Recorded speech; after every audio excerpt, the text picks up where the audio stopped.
이제 계속해서 이제 본격적인 세션을 진행을 해보도록 하겠습니다. 아까 방금 제가 이제 소개를 드리던 중이었는데,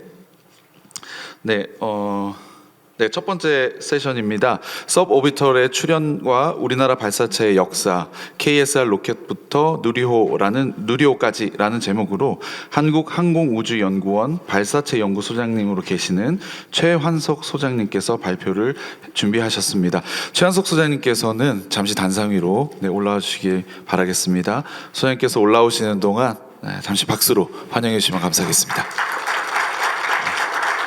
소장님께서 발표 준비를 하시는 동안 간단하게 소장님을 소개를 드리도록 하겠습니다. 최한석 항우연 발사체 연구소장님께서는 현재 한국항공우주연구원 발사체 연구소장으로 계시고요.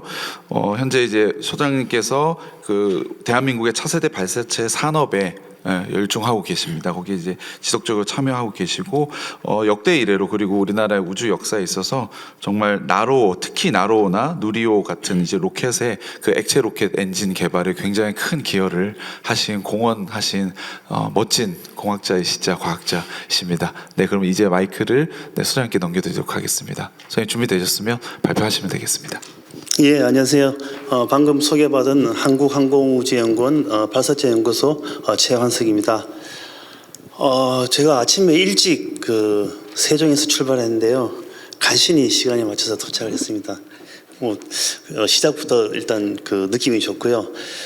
제가 이 발표 부탁을 받고 어떤 수준에 맞춰서 자료를 준비해야 될지를 몰라서 우선 제가 통상적으로 하던 발표 내용에 또 우리 의뢰 측에서 요구한 내용을 조금 보강하는 그런 수준으로 자료를 준비했고요. 예.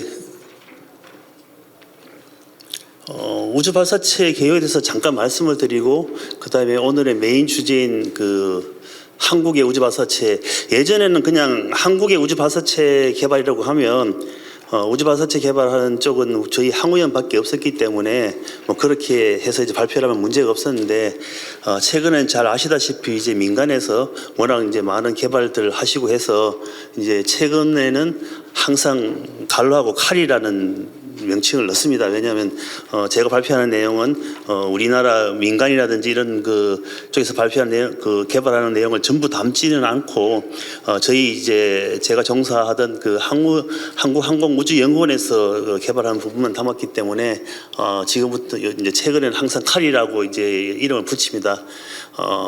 그다음에 이제 누리호 이후의 계획에 대해서 간단히 설명을 드리겠습니다. 가운데 보시는 사진이 보통 뉴턴 캐논이라고 불리는 그림인데요. 보시다시피 이제 지금 이제 중궤도하고 비행과 궤도 비행을 설명을 드리기 위해서 이 그림을 제가 가져왔습니다.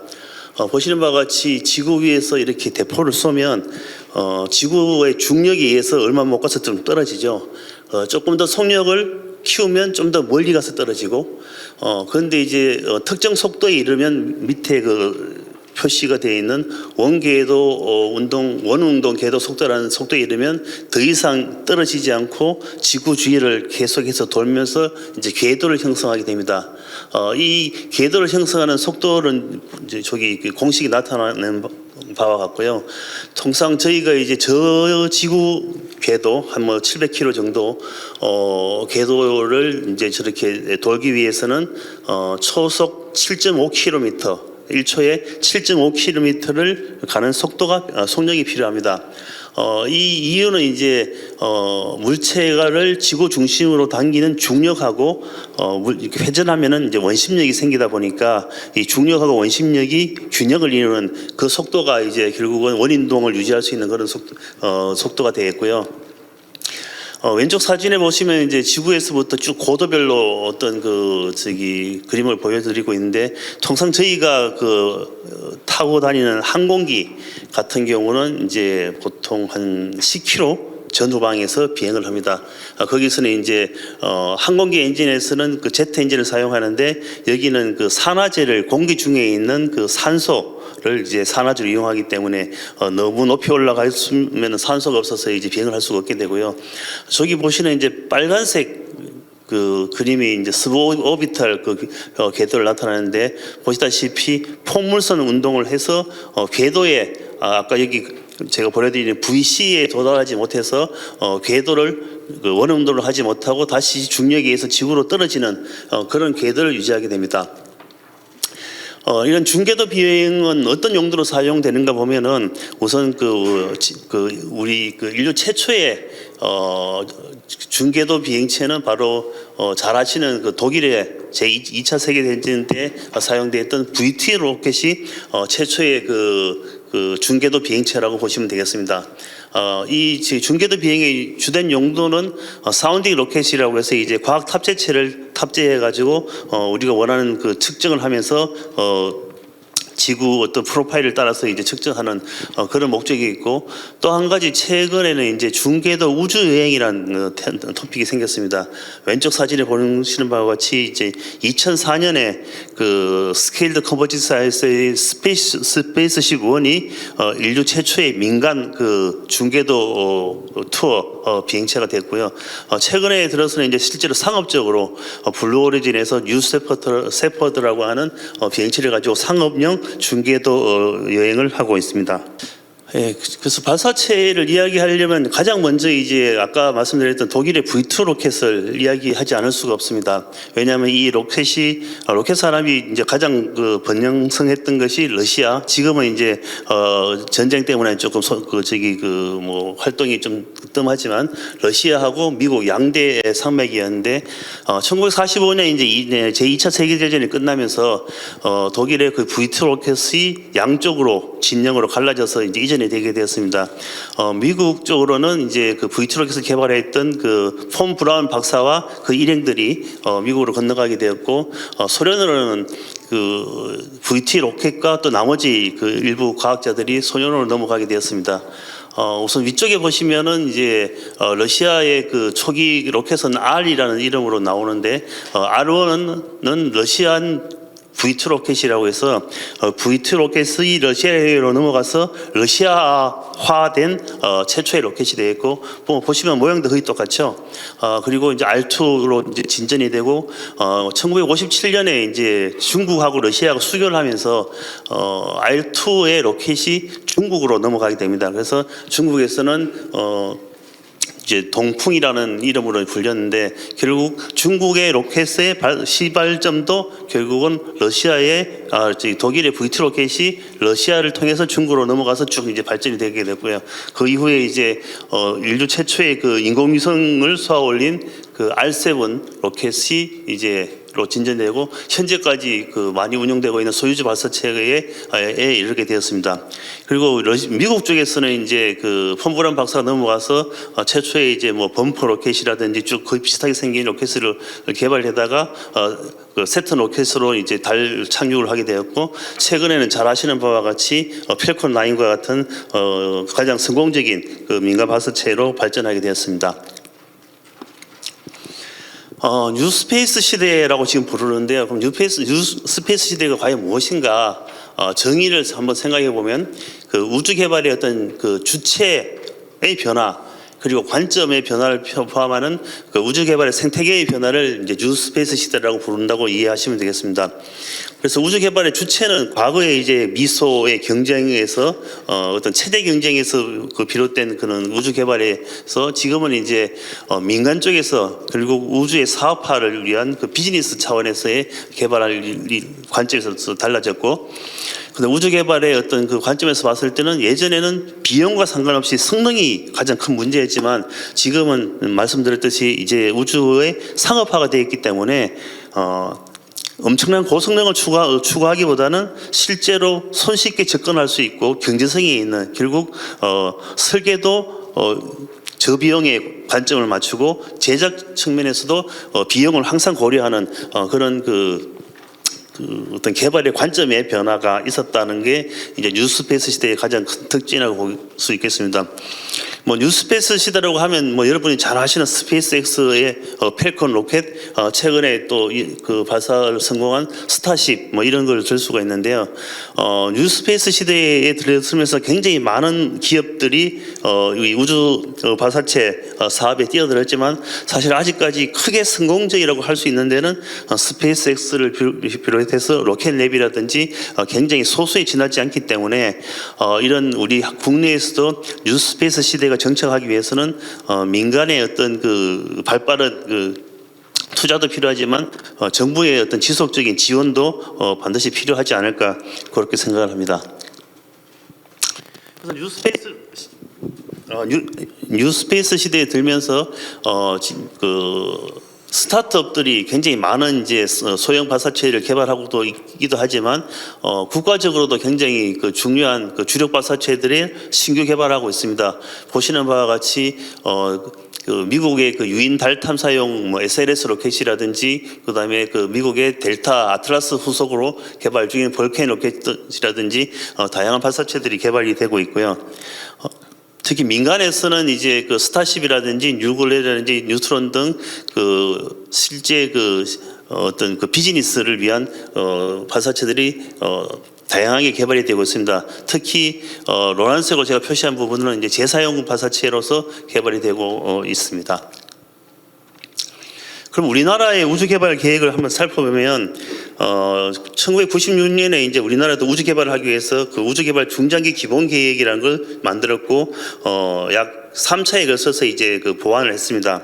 그리고 2005년에는 이제 우주개발진흥법을 제정을 했고요. 이 우주개발진흥법의 목적은 이제 우주 개발을 체계적으로 우리나라에서 진행하고 그다음 우주 물체를 효율적으로 이용하고 관리하도록 위한 이제 법률이 되겠습니다.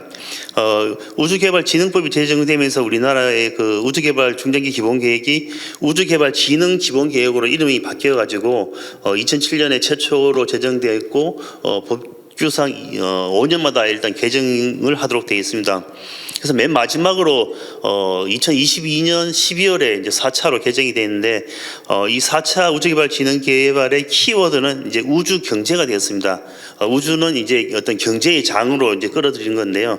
그런 의미에서 이제 우주 탐사 영역을 확장하고 그다음 우주 개발에 투자를 확대하고 민간 우주 산업 창출을 이제 장려하는 그런 방향이 되겠습니다.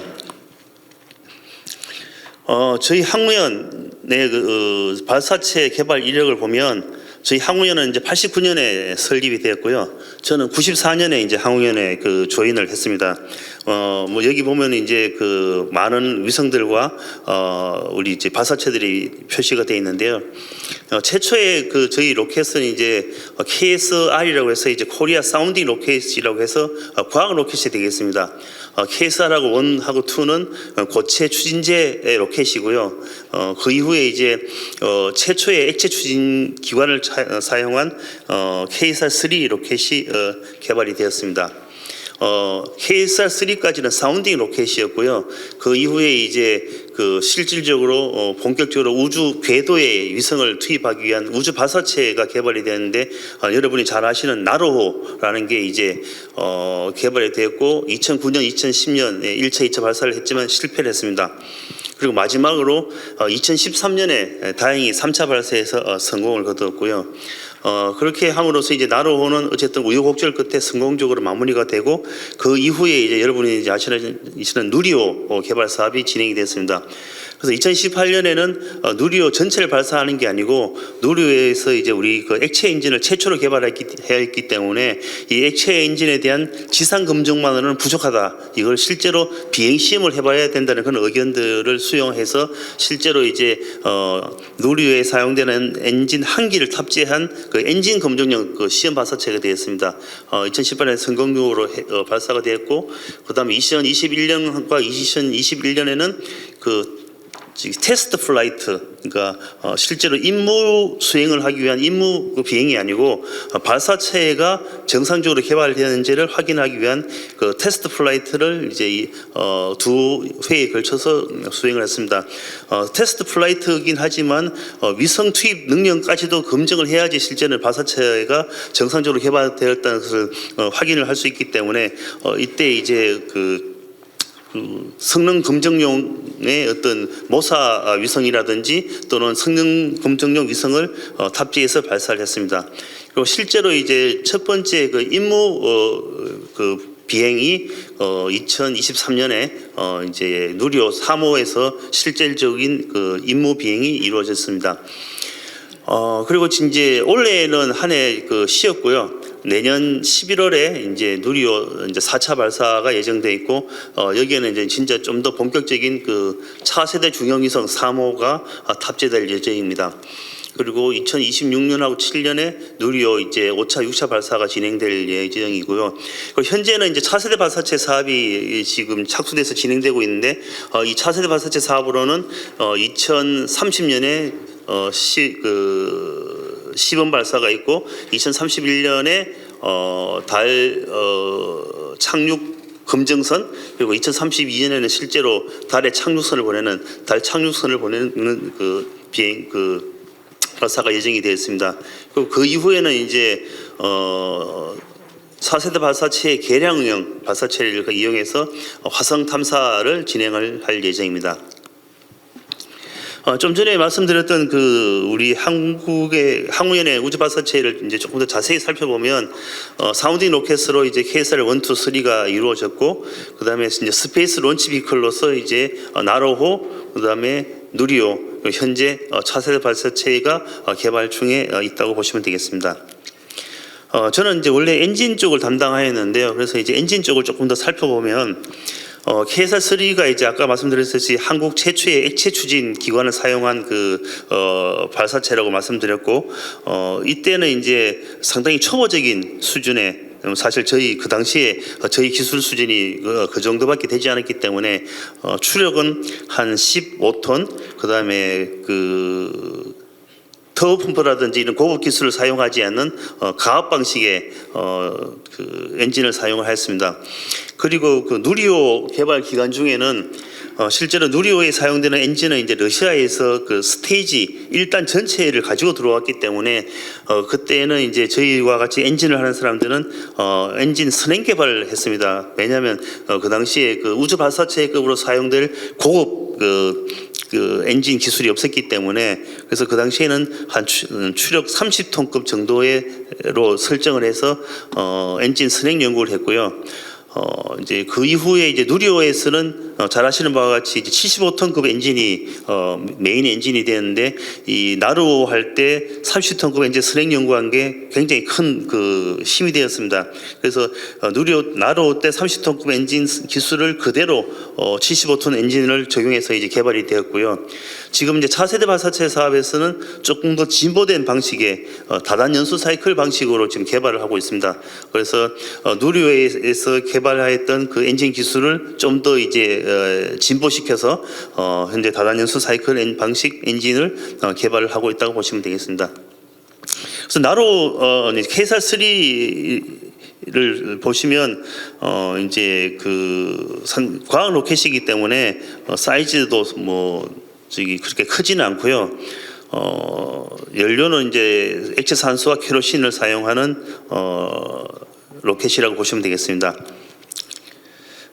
그래서 이제 제가 했던 액체 로켓 엔진을 조금 더 설명을 드리면 아까 말씀드렸듯이 이제 그 터보 펌프를 사용하지 않는 그 가압 방식의 초보적인 엔진이었고 냉각도 이제 어떤 재생 냉각이라든지 이런 기술이 없어서 실제로 내열제를 이용한 그 상마 냉각 방식을 사용하였습니다. 그리고 분사기를 또 보시면 이제 이렇게 충돌형 분사기를 사용하였는데 이런 액체 로켓 엔진 개발에서 가장 어려운 게 이제 항상 그 부딪히게 되는 연소 불안정이라는 문제가 있습니다. 그래서 이 KSR-3 엔진에서도 연소 불안정을 저희들이 겪어서 처음에 그 이렇게 헤드면을 이제 개선을 했고 최종적으로 저는 배풀을 넣어서 연소 불안정을 극복한 사례가 있습니다.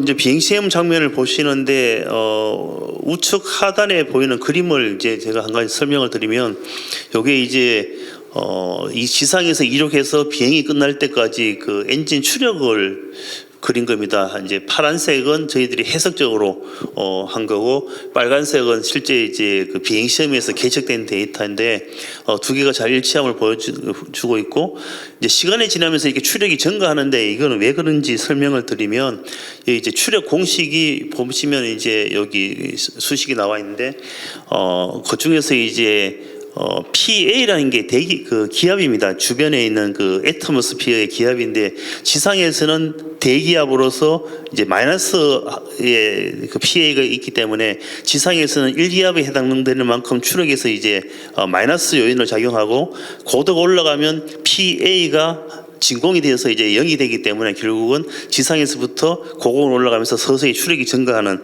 이런 그 프로파일을 보인다고 이해하시면 되겠습니다.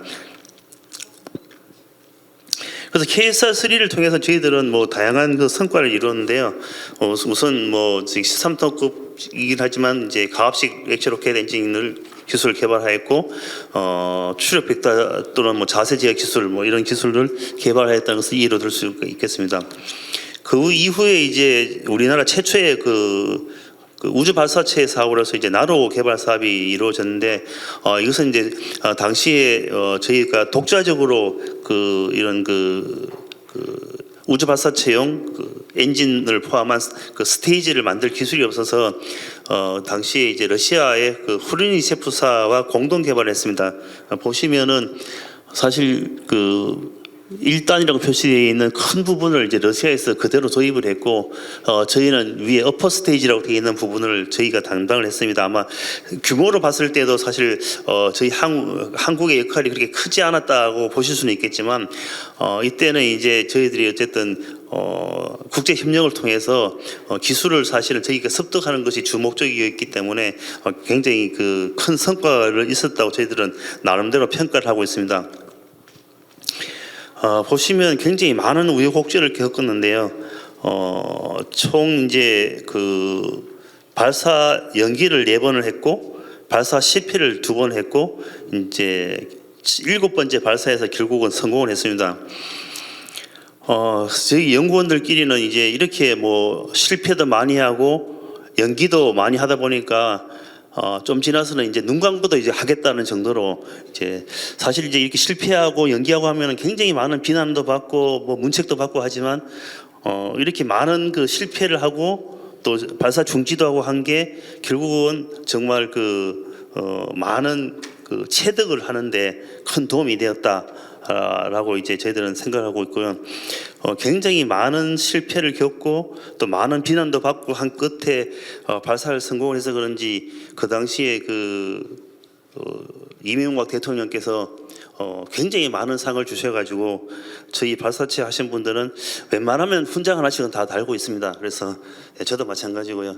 굉장히 자부심을 느낄 수 있는 그런 사업이었습니다. 그 이후에 이제는 이제 본격적으로 우리 힘으로 이제 모든 것을 해야 되겠다. 우리 땅에서 우리 발사체로 우리 위성을 쏘아 올리는 그런 이제 캐치프레이즈 아래 순수 자력 발사체를 개발하는 사업을 이제 그 누리호 개발 사업으로 시작하였습니다. 나로하고 이제 누리호는 뭐 굉장히 많은 차이가 있고요. 이제 나로에서는 아까 말씀드렸듯이 밑에 있는 중요 그 한 스테이지를 이제 러시아에서 도입을 했는 반면에 우리 누리호에서는 전체를 다 이제 우리가 개발하였고, 이렇게 개발을 하려고 하다 보니까 국내에 이제 많은 그 시험 설비라든지 이런 인프라가 축적이 되었습니다. 이것은 이제 앞으로도 우리나라가 우주 발사체 개발을 계속하는 한에 있어서는 굉장히 소중한 그 자산이 되었다고 보시면 되겠습니다. 누리호는 뭐 3단형 발사체고요. 1단에는 제가 말씀드렸던 75톤 엔진이 4개가 사용이 되고, 2단에는 75톤 엔진 동일한 엔진의 그 고공형 버전이 이제 사용됩니다. 그리고 3단에는 7톤급 엔진이 1개가 사용이 되겠습니다. 그래서 이제 아까 말씀드렸듯이 나로 때 워낙 이제 실패를 많이 하다 보니까 이 사업을 3단계로 나눴습니다. 그래서 사업 책임자 잘못하면 언제든지 갈아치우겠다. 이런 이제 그 정부의 방침하에 이제 1단계, 2단계, 3단계의 사업으로 나눠서 했고요. 아까 말씀드렸듯이 국내에 기반이 거의 없었기 때문에 1단계는 주로 시설 구축을 메인으로 했고, 그다음에 1단계에서는 이제 7톤급 엔진을 이제 좀 개발하는데 주력을 하였습니다. 그리고 2단계 사업에서는 나머지 이제 75톤급 메인 엔진을 개발하고 좀 전에 설명드렸던 그 시험 발사체 까지가 이제 2단계 임무였습니다. 3단계에서는 이제 실제로 3단형 발사체 전체를 구성해서 발사하는 것까지가 이제 3단계 미션이었습니다. 엔진을 조금 더 설명을 드리면 이제 1단하고 엔진하고 2단 엔진하고 보면은 키만 다르지 그 윗부분의 머리 모양을 보면 거의 동일함을 알 수 있을 것 있습니다. 이게 왜 그러냐면 저희가 이제 개발 철학을 저희가 한정된 인력으로 한정된 시간 안에 이제 이 세 개 엔진을 동시에 개발해야 됐기 때문에 2단용 엔진은 1단용 엔진에서 노즐만 이제 고공용에 맞춰서 팽창비가 그 35에 이르는 그러니까 큰 팽창비를 갖는 그러니까 1단하고 2단 엔진은 노즐을 제외하고는 거의 동일하다고 보시면 되겠습니다. 그래서 이런 철학을 가지고 개발하기 때문에 그나마 짧은 기간 안에 3개의 엔진을 동시에 개발할 수 있었다 이렇게 설명을 드리겠습니다. 그래서 저희가 이제 75톤 엔진하고 7톤 엔진 개발 과정 중에서 뭐 굉장히 많은 시험을 수행을 했고요. 처음에는 이제 뭐 1초, 2초 시험도 굉장히 마음을 졸이고 이제 봤었는데 이제 그것도 이제 이렇게 많이 하다 보니까 75톤, 그러니까 130초라든지 7톤 엔진 같은 경우는 이제 500초가 미션 타임인데 500초면은 거의 10분 가까이 이르는 시간이지만 거의 느긋하게 이렇게 뭐 유튜브도 보면서 그렇게 시험을 이제 수행하는 그 정도까지 이제 관록이 붙었다고 보시면 되겠습니다.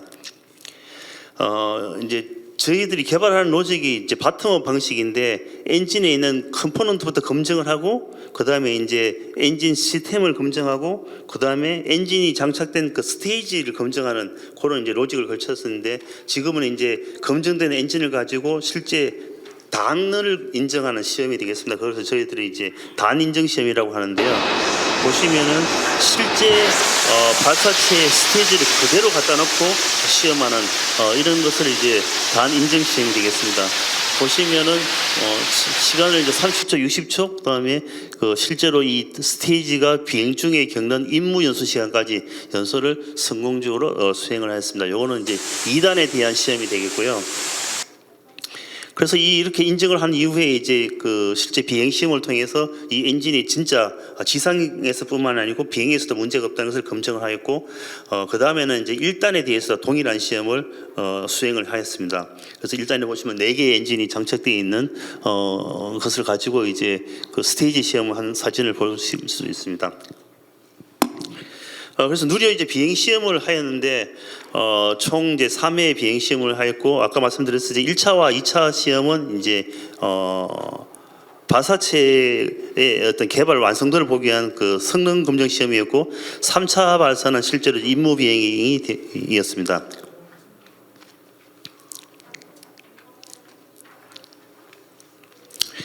그래서 1차 시험에서는 그 발사체의 성능을 확신할 수 없기 때문에 실제 위성을 싣지 않고 1.5톤 이제 이 누리호가 1.5톤의 발사 그 위성을 지구 저궤대에 올려놓는 그 발사체였기 때문에 1.5톤에 해당되는 그 더미 매스를 싣고 비행을 했습니다. 그래서 뭐 거의 성공을 하는 듯 하였는데 맨 마지막에 3단에서 보면 이제 연소 시간이 약 46초 정도 짧게 엔진이 셧다운이 되어 버렸습니다. 그래서 실제로 이 궤도에 투입하는 속도를 내지 못하고 이제 그 아까 말씀드렸듯이 궤도 비행을 했어야 되는데 중궤도 비행처럼 이렇게 결국 추락해서 호주 쪽에 이제 그 발사체가 전체가 추락하는 그런 이제 상황이 발생을 했고요. 그래서 그 원인을 분석을 해보니 3단 내부에 보면 이제 그 추진제 탱크를 가압을 해서 추진제를 이제 이렇게 그 밀어내는데 그 가압을 하기 위한 고압 탱크가 이렇게 있습니다. 여기 보시면. 근데 이 고압 탱크를 이제 이 바깥에 지지를 하는데 이 지지 구조를 보면 왼쪽에 있는 게 이제 종전의 방식이었는데 보시면은 힘을 받으면 이렇게 쑥 빠질 수 있는 방식으로 설계가 되어 있었습니다. 그러면 이게 과연 왜 빠졌는가를 이제 검토를 해보니까 이제 고압 그 산화제 액체 안에 기체 탱크가 있다 보니까 이제 부력을 받는데 이 부력이 가속도를 받으면 더 커집니다. 그런데 이제 이 우리 3단이 비행할 때 최대 가속도가 중력의 4.2배 정도의 부력을 가속도를 받았는데 그렇게 되면은 그 고압 헬륨 탱크에 작용하는 부력이 약 500kg 정도, 그러니까 500kg 정도의 당기는 그런 힘을 받았습니다. 그런데 실제 저희가 설계할 때는 그 정도까지 고려를 하지 않았기 때문에 저 고압 헬륨 탱크가 밑에서 이제 떨어져 가지고 위로 또 올라가면서 이제 그 가압이 되지 않는 그런 상황이 발생이 되었습니다. 그래서 그 부분을 저희들이 이제 그 개선을 해서 다행히 이제 2차하고 3차에서는 성공적으로 그 비행을 할 수가 있었습니다. 그리고 2차 발사에서는 이제 실제로 성능 검정 위성이라는 것을 실었고요. 그다음에 성능 검정 위성 안에 4개의 큐브셋을 또 같이 실었습니다. 그래서 아까 말씀드렸듯이 이제 완전히 그 문제를 해결했기 때문에 그 성능 검증 위성이 잘 분리가 됐고, 그다음에 이제 1.5톤이라는 그 중량을 맞추기 위해서 성능 검증 외에 1.3톤의 이제 위성 모사체까지 같이 실었고 다 잘 분리가 되었습니다. 그래서 누리호 2차 발사를 통해서 이제 그 1차 발사 문제를 원인을 저희들이 성공적으로 분석을 하였고, 그다음에 그 목표 궤도에 투입을 해서 이제 우리 발사체의 성능을 검증하였다라는 것을 이제 이로 볼 수가 있겠습니다. 3차 발사에서는 아까 말씀드렸듯이 이제 본격적으로 저희들이 이제 카이스트 인공위성 연구소에서 개발한 그 영상 레이더를 탑재한 이제 차세대 소형 위성 2호를 저희가 탑재했고요. 그다음에 민간에서 개발한 큐브 위성 7기를 저희가 탑재를 해서 성공적으로 사출했습니다. 다만 이제 한 가지 아쉬운 것은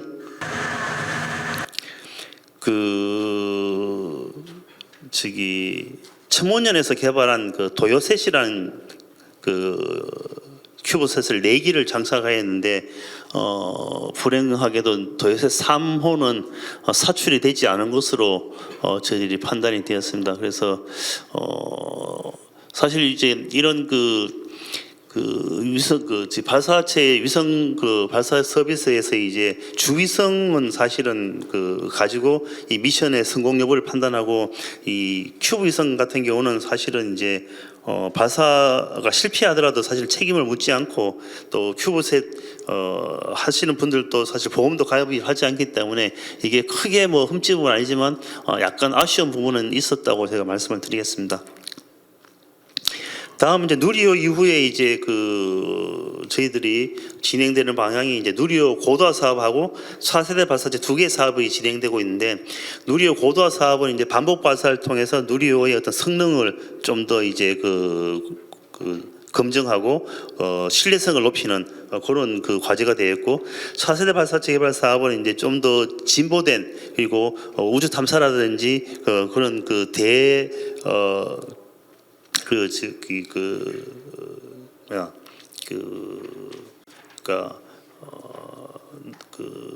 높은 임무를 수행할 수 있는 그런 발사체를 개발한 사업이 되겠습니다. 그래서 고도화 사업에서는 아까 말씀드렸듯이 2020 내년에 차세대 중형 위성 플러스 이제 큐브셋, 그리고 26년, 27년에 이제 발사 계획을 가지고 있고요. 또 한 가지는 이제 저희들이 재사용 발사체를 왜 한국은 안 하냐, 이제 그런 말이 있는데, 저희들이 한국의 발사체 고도화 사업을 통해서 재사용 발사체에 대한 기술 시연체를 개발하고 있습니다. 많이 보셨듯이 이제 이렇게 다리가 달린 발사체를 가지고 여기 보시는 바와 같이 이제 이륙했다가 옆으로 횡방향을 이동했다 다시 자기 자리에 들어와서 착륙하는, 고도는 약 500m 정도 비행을 할 예정이고요. 여기에 들어가는 엔진은 이제 저희가 차세대 발사체에 2단에 들어가는 엔진이 10톤짜리인데 그 엔진을 저희가 이제 사용해서 이런 기술 재사용 발사체 기술 시연체를 개발할 예정입니다. 이것은 27년 정도의 비행 시험을 할 예정입니다. 그다음에 이제 차세대 발사체인데 차세대 발사체는 아까 말씀드렸듯이 이제 어떤 그 누리호 대비 개선된 성능 그리고 개선된 경제성을 갖추도록 발사체를 개발을 할 예정입니다. 보시면은 누리호에서 하지 못했던 그 달 궤도라든지 화성 궤도로도 어느 정도 그 의미 있는 그 하중에 그 우주선을 발사할 수 있는 그런 성능을 갖도록 지금 개발을 하고 있습니다.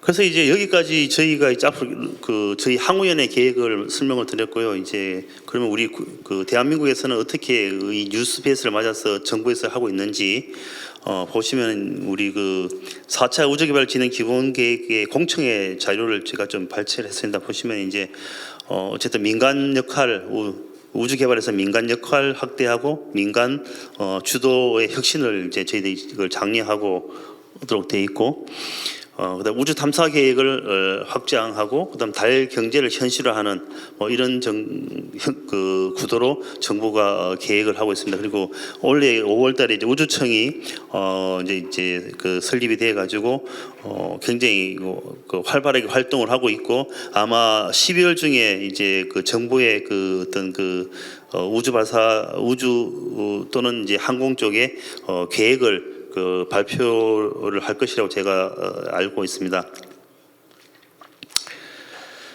그래서 정부에서는 보면 이제 2045년까지 그 세계 우주 시장의 10%를 이제 점유하도록 이제 어떤 비전을 제시하고 거기에 맞게 이제 준비를 하고 있고요. 그래서 이제 우리 5대 장기 우주 개발 미션을 설정했는데, 보시면 우주 영토 확장, 그다음 우주 수송 완성, 그다음 우주 산업 창출, 그다음 우주 안보 확립, 그다음 우주 과학 확장 등의 그 추진 전략을 세우고 거기에 맞는 구체적인 그 사업 방향을 추진하고 있습니다. 이 자료는 저희가 이제 2050년 항우연에서 이제 작성한 2050년 미래상을 제가 가지고 왔습니다. 보시면은 땅에 있는 것보다는 이제 우주 공간에 굉장히 위성, 발사체, 우주 정거장 등 많은 우주 자원들이 이렇게 전개되어 있는 것을 볼 수가 있고요.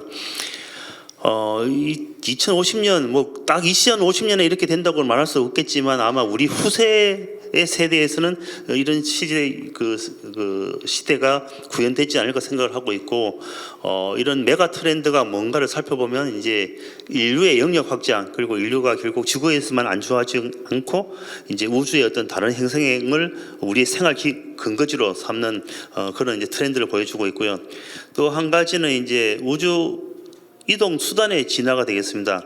결국 이제 교통 개념의 변화인데요. 지금은 보면 이제 육상, 해상, 그다음에 항공 교통, 그리고 지역적으로 보면은 국내 교통, 해외 교통 이렇게 이제 구분을 할 수가 있는데, 이제 앞으로 미래에는 지구 교통과 우주 교통, 결국 우리가 이제 항공기 탈 때 국내선 타고 국제선을 타듯이 이 시대에는 이제 지구선을 타고 어딘가를 가서 이제 우주선을 타고 또 다른 행성으로 가는 그런 교통 개념의 변화가 확실하게 올 것이다.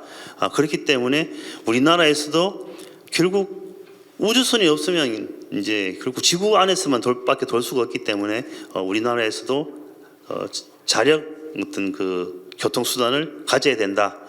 이런 미래 비전을 가지고 저희들은 열심히 우주 수송 수단 개발에 매진을 하고 있습니다. 마지막으로 제가 실제로 그렇게 될지 안 될지 모르는 미래에 대해서 말씀을 드렸는데, 이것을 좀 더 확실히 하는 방법은 링컨이 이야기했듯이 미래를 예측하는 가장 좋은 방법은 우리 자신이 그것을 만드는 것이다 라는 그 말을 마지막으로 제 발표를 마치겠습니다. 예, 감사합니다. 네, 감사합니다. 이상으로 최환석 소장님께서 기조 강연을 해주셨습니다. 소장님 너무 멋진 발표에 너무 감사를 드리고요. 사실 제가 사회자잖아요. 그래서 사실 이 다음에 무슨 멘트 해야 될지 이걸 좀 다시 들으면서 고민을 해야 되는데, 이거 너무 재밌게 보느라고 예, 제가 좀 순간 마지막에 당황하면서 지금 올라왔습니다. 영화 한 편을 본 것 같이 너무 빠져드는 강연해 주셔서 감사하고요. 네, 이어서 계속해서 저희가 한 5분 정도 질의응답을 위한 시간이 있습니다. 그래서 청중으로부터 질의응답을 받도록 하겠습니다. 질문이 있으신 분은 손을 들어주시면 저희 스태프께서 마이크를 주실 거고요. 마이크 받으시면 네, 소속과 이름을 먼저 얘기해 주시고 질문을 해주시면 감사하겠습니다. 네, 안녕하세요. 저는 닥터특허 법률사무소 과장 이연아입니다. 네, 그 다름이 아니라 그 인투 머시스 일론 머스크 M1 그 미션 그 성공했다고 보시나요? 실패했다고 보시나요? 어떤 미션을 말씀하시는 거죠? 그거 뭐지? 아르테미스 그거 미션 M1 그거 달 착륙 있잖아요. 예. 네, 제가 알고로는 2030년도인가 2026년도에 유인선 그거 한다고 해가지고 네. 하고 있는 게 있는데 예. 그게 성공인지 실패인지 그게 만약에 일론 머스크님께서 성공을 하시면 아까 보여드렸던 그런 그 우라늄 예. 그런 굴착이 가능하고 우주 이런 정거장이 생기고 이런 미션에 대해서 좀 관심이 많아요. 예. 그래가지고 저도 사실 투자도 했고요. 그래가지고 예, 저 작년부터 들어가서 잘 하고 있어요. 지금도 많이 올랐고. 그래가지고 M1이 성공인지 실패인지 어떻게 생각하시는지 궁금해가지고요. 결국 이제 그 스타쉽이 뭐 달 착륙 관련된 건데요. 보시다시피 최근에 수행된 그 6차인가요? 그때는 뭐 완전히 성공을 못했지만 그 이전에 5차 발사에서 이제 어쨌든 다시 귀환하는 데까지는 성공을 했고 제가 마지막에도 말씀드렸듯이 언제라고 딱히 말씀을 못 드리겠지만 그 시기가 조금 더 늦어질 수는 있겠지만 당연히 언젠가 성공할 것이고 왜냐하면 1969년에 이미 우리 달에 갔다가 왔기 때문에 그 이후에 가는 것은 뭐 당연히 이제 가능한 것인데 그 당시하고는 좀 다른 개념으로 이제 달 착륙을 하는 거에서 물론 뭐 좀 난이도라든지 가져가서 이제 뭐 채굴도 하고 해야 되니까 달랑 사람만 갔다 오는 거와는 다르겠지만 뭐 저는 당연히 조만간 그리고 성공할 거라고 저는 생각을 하고 있습니다. 네, 저도 일론 머스크의 직념을 봤을 때 진짜 성공할 것 같다는 확신이 좀 있습니다. 예. 감사합니다, 예. 답변. 네, 고맙습니다. 네, 또 다른 토론. 네. 네, 먼저 이름과 소속을 밝혀주시고 질문해 주시면 감사하겠습니다. 그 경희대 이기원입니다. 네, 발표 잘 들었습니다. 여쭤보고 싶은 게 발사체 개발하실 때 가장 그 개발에 저해되는 요인, 그러니까 가장 어려운 게 뭐라고 생각하시는지 궁금합니다. 우선 기술적으로 뭐 어려운 것들도 당연히 있고요. 기술적으로 어려운 거는 어쨌든 저희들이 고민을 하고 이렇게 풀어 나가면 되는데 좀 환경적으로 어려운 것들이 좀 많습니다. 우선은 뭐 풀어야 할 어떤 법적인 문제들도 있고요.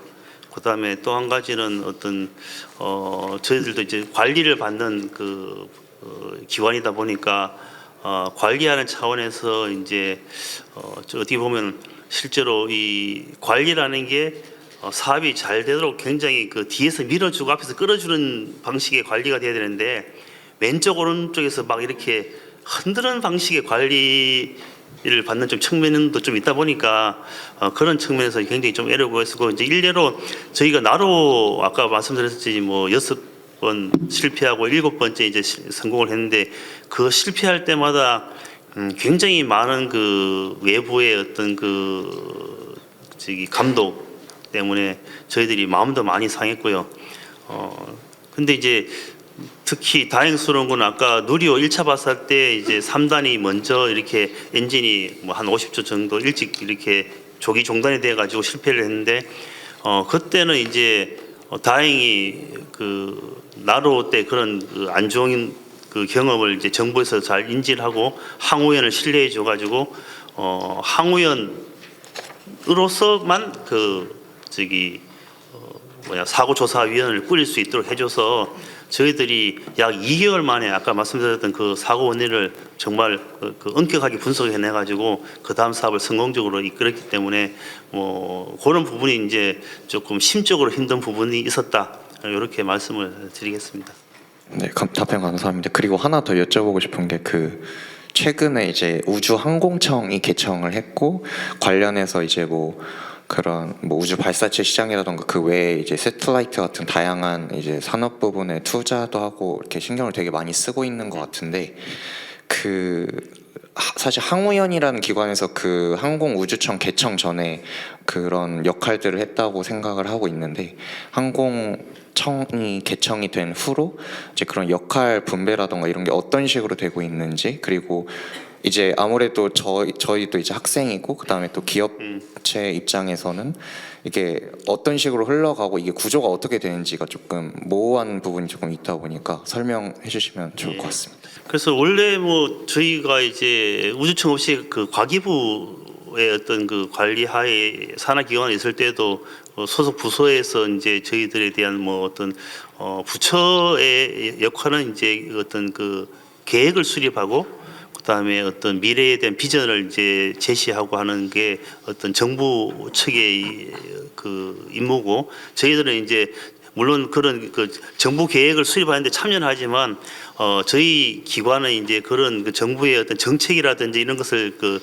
수행하는 기관이기 때문에 어떤 실행 부서라고 생각하시면 될 것 같습니다. 그래서 그런 역할들이 이제 기존 정부의 어떤 역할이 과기부에서 이제 우주항공청으로 넘어갔는데, 우주항공청도 보면 이제 올해 그 5월 27일에 이제 그 설립이 돼가지고 보면 인원들이 계속 이제 늘어나고 있고, 올 연말 정도는 돼야지 이제 거의 그 목표한 297명 정원을 채운다고 돼 있기 때문에 이런 관계의 정립도 사실은 인원이 이제 다 정립된 상태에서 가 돼야지 사실은 이제 뭐 어떤 그 영구적인 뭐 관계가 성립이 될 수 있을 것 같고, 지금은 보면 이제 여전히 진행형이라고 보시면 될 것 같습니다. 왜냐하면 우주청에서도 인력이 이제 그 제한된 인력으로 할 수 있는 일이 있고 그다음에 완성된 인력으로 할 수 있는 일이 있기 때문에 지금은 이제 그 과도기적인 상황이고, 앞으로 연말 정도에 이제 거의 그 우주청 인력이 90%까지는 충원이 된다고 하니까, 그렇게 충원이 되고 나면은 이제 사실 우주청도 이제 전문직 공무원을 표방하고 있기 때문에 과거에 이제 일반 그 로테이션하는 그 과기부의 어떤 우주기술과라든지 그런 조직하고는 조금 다른 그 특색을 가지고 있는 공무원, 전문 공무원 집단이고, 또 저희들은 또 전문 그 연구개발 종사자들이기 때문에 관계를 좀 잘 성립을 그 설정을 해야 되고, 그거는 여전히 진행형이라고 좀 보시면 될 것 같습니다. 죄송한데 한 가지만 더 질문하면은 그 우주 발사체 쪽으로 이제 항우연에서 보통 이제, 그리고 우리나라 같은 경우는 그 아까 질문도 해주셨는데 미국처럼 이렇게 민간에서 주도하는 형식은 아직은 아니다 보니까 발사체 관련 기술이 물론 뭐 국내에도 이노스페이스나 아니면 뭐 페리지 같은 그런 기업들에서 만들고는 있지만 아무래도 우리나라가 가지고 있는 그 우주 로켓 기술은 항우연이 이제 주도적으로 이끌어가고 있고 그 기술력의 차이도 되게 크다고 생각하는데, 이거에 대한 약간 기술 이전이라던가 그런 방식은 어떤 식으로 조금 이루어지고 있는지도 궁금합니다. 예, 그래서 기술이전 부분을 제가 발표에서는 말씀을 안 드렸는데, 우리 고도화 사업의 중요한 그 두 가지 그 맥락이 있는데, 한 가지는 이제 반복 발사를 통한 그 신뢰성 제고이고, 또 한 가지 중요한 그 맥락이 그 기술 이전입니다. 그래서 체계 종합 기업으로 선정된 그 지금 하나 에어로스페이스라는 기업이 앞으로 이제 독자적으로 누리호 발사를 하고, 그다음에 또 좀 더 개선된 발사체를 만들 수 있도록 누리호 그러니까 한국형 발사체 고도화 사업을 통해서 한국형 발사체에 통해서 습득된 항우연의 기술을 이제 민간에다가 그 이전하는 그런 과업이 포함이 되어 있고요. 그 다음에 차세대 발사체 사업은 사실은 공동 개발이라는 개념으로 출발이 되어 있기 때문에 만약에 이제 과제가 정상적으로 잘 이행이 된다면 거의 항우연하고 비슷한 수준의 기술을 민간이 이제 습득할 수 있는 그런 계기가 될 수 있을 거라고 생각이 되고, 정부에서 그런 방향으로 이제 정책적으로 유도를 하고 있기 때문에 아마 시간이 좀 지나면 우리 민간들도 항우연 기술 수준으로 결국 따라오지 않을까, 그렇게 기대를 하고 있습니다. 그 시점이 대충 말씀 중에 죄송한데 저희가 시간 관계상 이따가 저기 세션 기술 세션 이후에 토론 세션이 있습니다. 그때 연사분들이 또 참여를 하시니까 그때 추가 질문 해주시면 더 좋은 토론이 될 것 같습니다. 열정적인 질문과 토론 감사드리고요. 네, 수고해주신 소장님께 다시 한번 감사의 말씀 드리겠습니다.